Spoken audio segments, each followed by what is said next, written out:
পাকিস্তান রাগ করলা? রাগ করাটা খুবই স্বাভাবিক, কারণ পাকিস্তানকে যদি কেউ বলে বা আমি বলে ফেললাম যে রাগ করলা কিনা, তাহলে সেই জায়গায় আসলে কি কারণে তুই তোকারি তুমি করা হচ্ছে সেটা একটা ইস্যু হতে পারে। আজকে সকাল সকাল রামিজ রাজা বলছিলেন যে পাকিস্তান কতটা ঐতিহ্যবাহী এবং তাদের ইতিহাস কি বাংলাদেশের জানা প্রয়োজন, তারপরেই ধপাধপ উইকেট পড়া শুরু হয়েছিল। এই মুহূর্তে সিলেট টেস্ট যে জায়গায় দাঁড়িয়ে তাতে পেন্ডুলামের মতো যেন ঘুরছে যে আসলে কে জিতবে। বিশ্ব রেকর্ড গড়ে পাকিস্তান বাংলাদেশকে হারিয়ে দেবে, 437 করবে। টেস্ট ক্রিকেটের 149 বছরের ইতিহাসে যেই ঘটনা কখনো ঘটে নাই সেই কাজটা কি পাকিস্তান বাংলাদেশের সাথে করবে কিনা, নাকি বাংলাদেশ টানা 2 সিরিজে পাকিস্তানকে হোয়াইট ওয়াশ করবে। এই যখন ডিসকাশনের পয়েন্ট এবং আলোচনাটা যখন এখানটায়, ঠিক তখন রাগ করা না করার ইস্যুটা শুরুতে বলার কারণটা হচ্ছে আজকে যেভাবে দিন কেটেছে, দুই দল যেভাবে খেলেছে, যেভাবে দিনের শেষ বিকেল বাংলাদেশ নিজেদের করে নিয়েছে এবং তাইজুল ইসলাম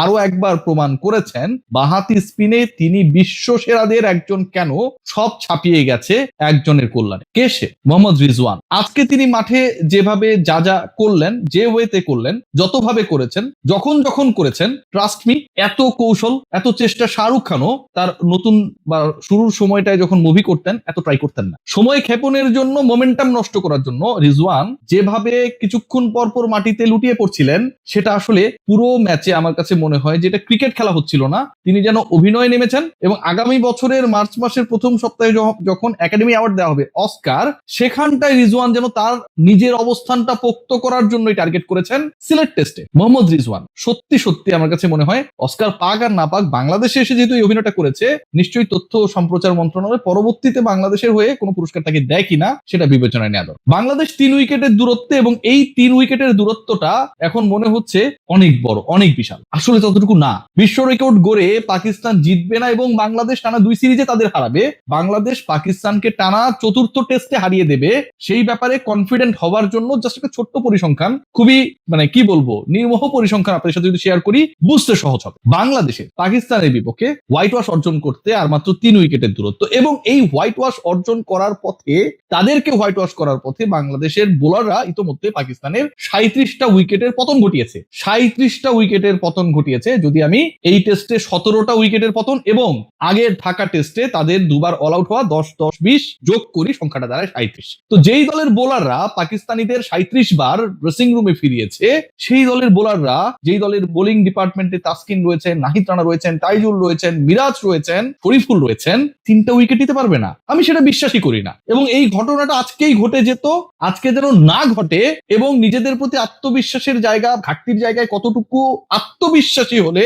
আজকে যেন তারা অল আউট না হয়, সেই চেষ্টাটা সময় ক্ষেপণ করে করেছেন মোহাম্মদ রিজওয়ান। বাংলাদেশের এই ম্যাচে হিরোকে, বাংলাদেশের তো একটা সময় মনে হচ্ছিল যে বাংলাদেশ যেন ম্যাচটা হারাতে যাচ্ছে। এই মুহূর্তে যে গলা বড় করেই আলোচনা করছি যে 3 উইকেটের দূরত্ব, বাংলাদেশের বিপক্ষে পাকিস্তান বিশ্ব রেকর্ড করতে পারবে না, বাংলাদেশ জিতবে, কালকে দুপুর 12টার মধ্যেই হয়তো আমরা সেই আনন্দ উল্লাস সুখ রোমন্থন করতে পারবো যে 40 উইকেট বাংলাদেশ পেয়ে গেছে 2 টেস্ট মিলিয়ে, এবং পাকিস্তানকে আমরা হোয়াইট ওয়াশ করেছি টানা 2 সিরিজে।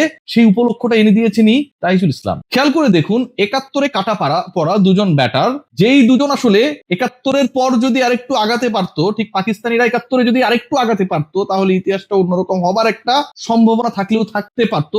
আজকেও যেন ওই 71 রানটাই তাইজুল ইসলামের মাথায় বারবার ঘুরপাক খাচ্ছিলেন। শান মাসুদকে তিনি ফিরিয়েছেন এবং দারুণ পার্টনারশিপ করে বাংলাদেশের বিপক্ষে 134 রানের যে পার্টনারশিপটা করলেন, সেখানটায় যেই আর্মারটা দিয়ে তিনি শেষ পর্যন্ত আঘাকে আউট করেছেন, এটা ছিল আমার কাছে মনে হয় আজকে সারাদিনে বাংলাদেশিদের এই টেস্টে বাংলাদেশ জিততে পারে সেই আত্মবিশ্বাসের সবচেয়ে বড় রথ। আঘা, শান মাসুদ, বাবর আজম 3 জনকে ফিরিয়েছেন, 3 জন সেট ব্যাটারকে ফিরিয়েছেন, 2 জন করেছেন 71, আরেকজন 47। 71 গুলো যদি কনভার্ট হতো 100-তে, 47 যদি 71-এ কনভার্ট হতো, বাংলাদেশের আজকে খবরই ছিল, কিন্তু সেই খবরটা শেষ পর্যন্ত হয় নাই। এন্ড অফ দ্য ডে এই স্বস্তিটা, 7 উইকেট হারানোর স্বস্তি, সেট পার্টনারশিপ 134 রানের, রিজওয়ান আঘার পার্টনারশিপ ভাঙা, সব স্বস্তিগুলো আসলে এন্ড অফ দ্য ডে এনে দিয়েছেন তাইজুল ইসলাম। যেমনটা তিনি ব্যাট হাতেও কম করেন নাই। 20-21 রানের সেই ইনিংসটা হয়তো বা ইনিংস গুলো হয়তো গুরুত্ব পাচ্ছে না, কিন্তু যদি পরিস্থিতি বিবেচনা করেন 116 রানে 6 উইকেট নেই, লিটন কুমার দাস 2 রানে অপরাজিত, তাইজুল ইসলাম পার্টনারশিপ করলেন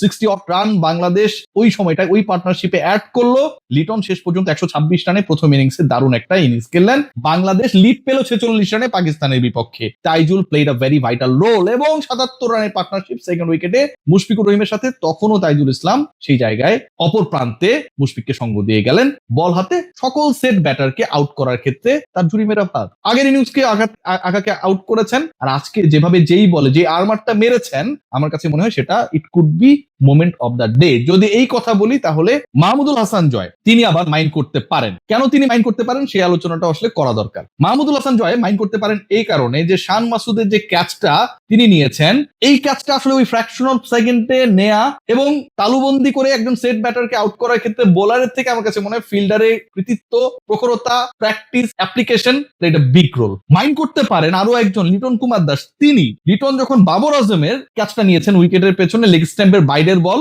এবং এই টাইপের ক্যাচগুলো সাধারণত মিস হয়, হাতের ডানে বামে লাগে অথবা লেগ দিয়ে 4 হয়ে যায়, এক্সট্রা রান কোনোটাই হয় নাই। লিটন যেভাবে ওই একই তাইজুল ইসলামের বলে ওই ক্যাচটা নিয়েছেন, যদি শুধুমাত্র আবারও বলি যে কাউকে এককভাবে হিরো বলা হয়, আজকের ম্যাচে অন্য কোনো ঘটনা ঘটে নাই, তাহলে এই ছোট ছোট মোমেন্ট গুলোকে অসম্মান করা হবে। What about Taskin Ahmed? খেলা যারা দেখেছেন হাইলাইটস গুলোতে এটা আসবে না ভাই। নাহিদ রানার বাউন্সার বাউন্ডারি লাইনে চলে যাচ্ছে অলমোস্ট 4, যেই জাম্পটা দিয়ে আটকালেন শেষ পর্যন্ত হলো 2 রান, কিন্তু এই যে ডেডিকেশন, সাকসেসফুল হওয়া, গা ছেড়ে না দেয়া, প্রতিদ্বন্দ্বিতায় শেষ মোমেন্ট পর্যন্ত থাকা, এবং তাসকিন যেভাবে বাউন্ডারি লাইনে নাহিদ রানার ওই বাউন্সার যেটা লিটন কুমার দাসকে ক্রস করে অলমোস্ট 4 হয়ে যাচ্ছিল সেটাকে আটকালেন, এই ব্যাপারগুলো আসলে বাংলাদেশকে, বাংলাদেশের মোমেন্টামকে, বাংলাদেশের বডি ল্যাঙ্গুয়েজকে অনেক বেশি আত্মবিশ্বাসী করেছে। শেষ পর্যন্ত কি হবে, শেষ পর্যন্ত কি হয় সেই আলোচনা যখন, ঠিক তখন আমার কাছে মনে হয় team Tigers they are on the right way. Test ক্রিকেটে বিভিন্ন সেশনে বিভিন্ন ঘটনা ঘটবে। 134-এর আঘার সাথে রিজওয়ানের পার্টনারশিপ যতটা অস্বস্তি ছিল,